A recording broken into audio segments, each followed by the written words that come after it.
2월 18일 화요일 하나님 말씀 요한복음 13장 21절부터 30절입니다.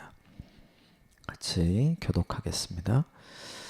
예수께서 이 말씀을 하시고 심령이 괴로워 증언하여 이르시되 내가 진실로 진실로 너희에게 이르노니 너희 중 하나가 나를 팔리라 하시니 제자들이 서로 보며 누구에게 대하여 말씀하시는지 의심하더라. 예수의 제자 중 하나 곧 그가 사랑하시는 자가 예수의 품에 의지하여 누웠는지라. 시몬 베드로가 머리짓을 하며 말하되 말씀하신 자가 누구인지 말하라 하니 그가 예수의 가슴에 그대로 의지하여 말하되 주여 누구니이까.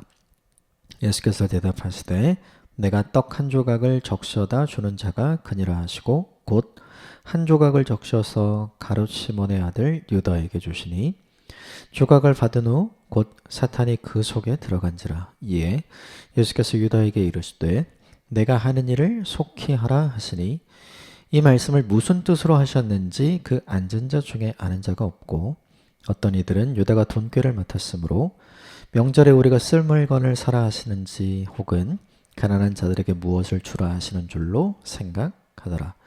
유다가 그 조각을 받고 곧 나가니 밤이러라. 아멘. 이것은 하나님의 말씀입니다. 오늘 본문의 가장 중요한 게 뭐냐면 드디어 유다와 대면하는 장면. 어제 본문 후반에 말씀하신 나를 팔 자에 대한 이야기를 먼저 해주시고 나를 배신할 자를 먼저 얘기해 주잖아요. 이제 그게 구체적으로 누군지가 드러나고 그를 예수님이 어떻게 대하는지 또 그런 예수님을 배신한 유다는 어떻게 대하는지 오늘 본문에 나오는데 우리가 잘 아는 내용입니다. 그러나 이 본문을 좀 깊이 살펴보고 우리에게 적용할 바를 좀 몇 가지만 보겠습니다. 먼저 21절 말씀 21절 같이 읽읍시다. 시작. 예수께서 이 말씀을 하시고 심령이 괴로워 증언하여 이르시되 내가 진실로 진실로 너희에게 이르노니 너희 중 하나가 나를 팔리라 하시니 나를 배신하는 자, 나를 파는 자, 그러니까 그 안에 같이 있다는 사실, 그게 이제 예수님 굉장히 괴로웠겠죠. 그리고 그의 모습을 보면서 예수님 갖고 있던 생각은 뭐였을까요? 돌이키면 좋겠다. 그런 생각을 하고 있었겠죠. 그런데 이 본문이 우리에게 보여주지 않는 게 있어요. 유다가 13장을 시작하면서 지금까지 처음부터 이 시점까지 계속 같이 있었던 거죠. 그러면 같이 식사를 하셨고 유다의 발도 씻겨주셨고 너희가 서로를 섬기라고 주님께서 본을 보여주시면서 이야기하고 가르쳐주신 대상에는 누구도 들어있냐면 유다도 들어있고 그리고 무엇보다 자기 자신의 이야기, 유다의 이야기를 먼저 얘기해 주잖아요. 그렇죠? 그러니까 이 모든 순간에 유다가 다 제외된 게 아니라 이 모든 순간에 유다가 다 들어있죠. 처음부터 함께 했어요. 불편한 사람, 함께 있기 싫은 사람, 나를 배신할 사람. 이게 이미 그런 마음을 갖고 있는 거잖아요. 그렇죠? 14장 초반에 보면 그 얘기가 나오죠. 그러니까 이 본문을 가만히 보면 우리랑은 진짜 다른 예수님의 모습이 나오는 거예요. 우리는 이렇게 좀 감정에 골이 생기고 틈이 생겨서 뭔가 불편한 사람하고 같이 있는 거 싫잖아요. 같이 밥 먹는 건 더 싫고 그 몸에 손대는 건 더 싫고 오히려 내가 또 그를 섬겨야 되면 더 열받잖아요. 더 싫어하잖아요. 근데 예수님은 그 모든 것을 전부 다 참으시는 거예요. 참고 참고 참고 참고 끝까지 섬기고 끝까지 사랑하는 모습을 보이는 거죠. 이 부분에서 우리가 생각해야 될 게 있어요. 지난주 본문에 예수님께서 나를 사랑하고 나를 섬기는 자는 나를 따르라 이렇게 얘기했잖아요.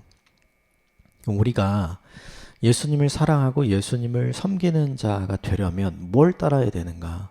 이 부분을 따라해야 되는 거죠. 우리가 잘 참기 힘든 사람이 있어요. 우리가 받아들이기 힘든 사람이 있고 섬기기 힘든 사람이 있고 무엇보다 품고 용서하기 힘든 사람이 있거든요. 그런데 지금 예수님 뭘 보여주는 거냐면 그걸 하고 있는 예수님의 모습을 보여주잖아요. 나를 따르라는 말은 굉장히 낭만적이고 좋아 보여요. 근데 나를 따르라라고 말한 그 내용을 세부적으로 들어가면 굉장히 힘들어요. 이건 굉장히 현실적이고 굉장히 치열하고 굉장히 나를 꺾어야만 할 수 있는 거예요. 나를 다 내려놓아야만 할 수 있는 일이 굉장히 많은 거죠. 결국 예수님을 따르라고 할 때, 예수님을 따르는 사람, 예수님을 사랑하는 사람, 예수님을 섬기는 사람이 되고자 할 때 가장 큰 전쟁은 어디에서 생기는가? 상황과 환경이 아니에요. 우리의 마음에서 생깁니다. 나는 그렇게 하기 싫거든요. 나는 저 예수님처럼 하기 싫다. 나는 저 예수님처럼 섬기기 싫다. 나는 저 예수님처럼 같은 공간에 있기 싫다. 나는 저 예수님처럼 말하기 싫다. 우린 다 그런 마음 갖고 있어요. 그런데 예수님은 그 일을 하고 계시죠. 무엇보다 이 마음의 전쟁 그리고 내 감정의 전투에서 살아남아야 돼요. 여기서 승리해야 됩니다. 여기에서 승리해야 우리가 뭘 할 수 있냐면 순종이라는 발걸음을 내디딜 수 있는 거죠. 순종을 해야 되는 줄은 알지만 순종하지 않는 이유는 무엇이냐면 다 우리 마음에서 일어나요. 특별히 우리의 감정에서 일어나게 되는 거죠. 그러므로 무엇보다 중요한 게 하나 있어요. 예수님은 자기 감정과 자기 마음의 전쟁과 전투에서 다 승리하신 거죠. 네, 괴롭습니다. 싫습니다. 이걸 지나가게 해주십시오. 그러나 이때의 일을 위하여 내가 온 것임을 압니다. 이렇게 기도하셨잖아요. 그리고 그 일을 지금 꾸역꾸역 해가고 계시잖아요. 이 부분이 우리가 주님께 본받아야 할, 주님을 따라야 할 부분인 거죠. 가끔 마음의 전쟁에서 질 때가 많아요.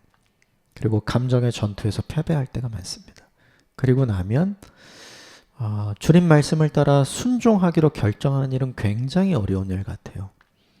그래서 주님을 따르기로 결정을 했다면, 주님을 따라야 한다고 알고 있다면 그대로 하기 위해 우리가 해야 할 일이 무엇이냐면 늘상 우리가 제일 하기 힘든 일, 가룟 유다와 같은 사람이 우리 주변에 있잖아요.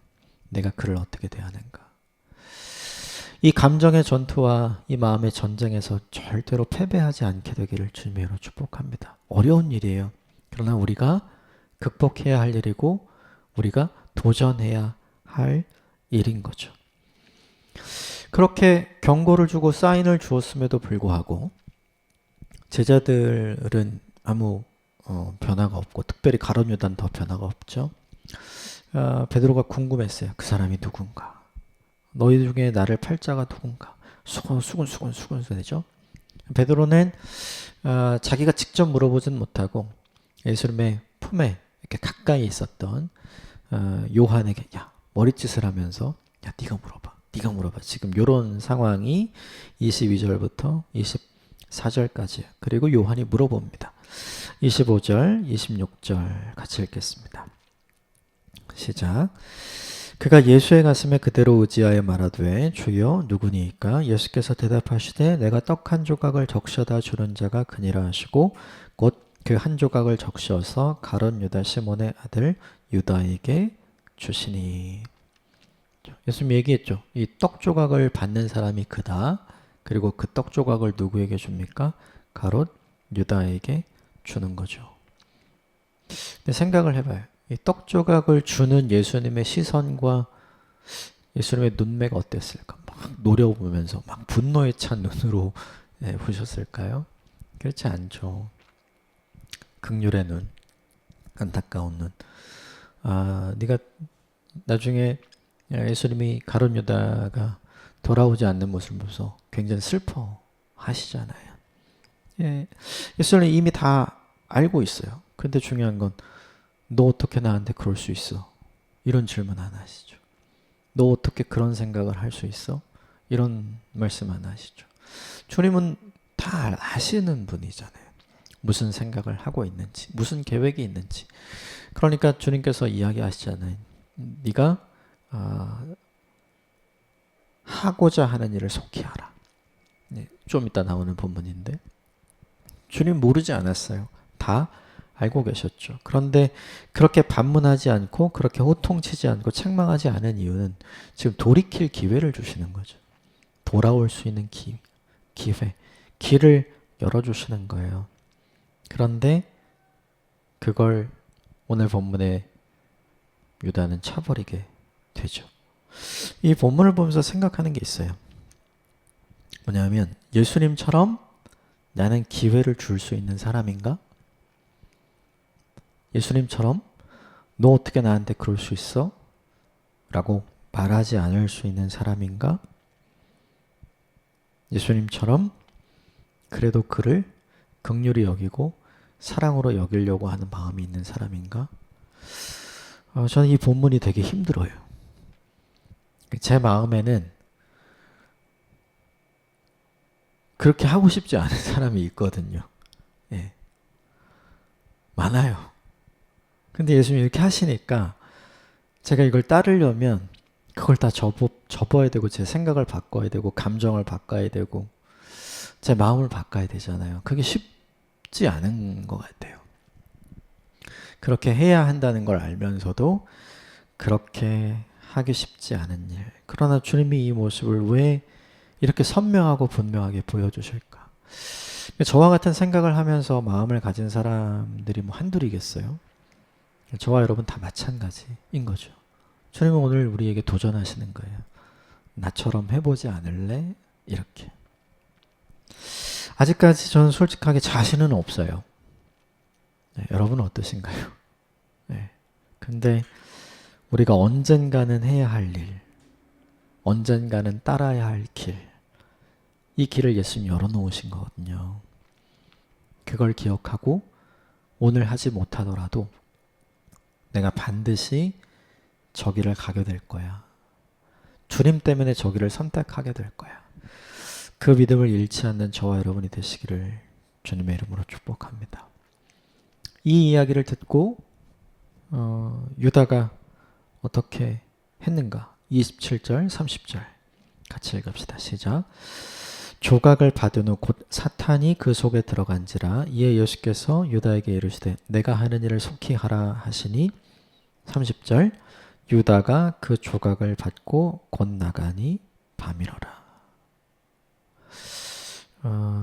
예수님이 알려줬잖아요. 분명히 너다. 그렇죠? 그런데 그걸 확인하면서도 유다는 얼마나 알고 있네 이런 생각하지 않았을까요? 그러면 그 회개하면 되잖아요. 근데 안 해요. 그냥 나가는 거죠. 아무런 말도 없어요. 유다의 대사는 아무것도 없어요. 예수님이 기회를 안 주었나요? 돌이킬 기회? 돌이킬 기회를 주었죠. 이게 지금 두 번째잖아요. 그런데 유다는 어떻게 해요? 돌이킬 기회를 차버렸죠. 유다가 예수님을 판 사람이 된 것은 은혜가 없었기 때문이 아니에요. 돌아가길 거부했기 때문입니다. 예수님 탓이 아니에요. 그게 아니라 유다의 스스로의 결정인 거죠. 그런데 오늘 본문에 유다의 스스로의 결정에 영향을 준 존재가 하나 나오죠. 27절에 보면 사탄이 그 속에 들어간지라. 생각이 막 지나갈 수는 있잖아요. 그런데 그 생각에 사로잡히면 안 되거든요.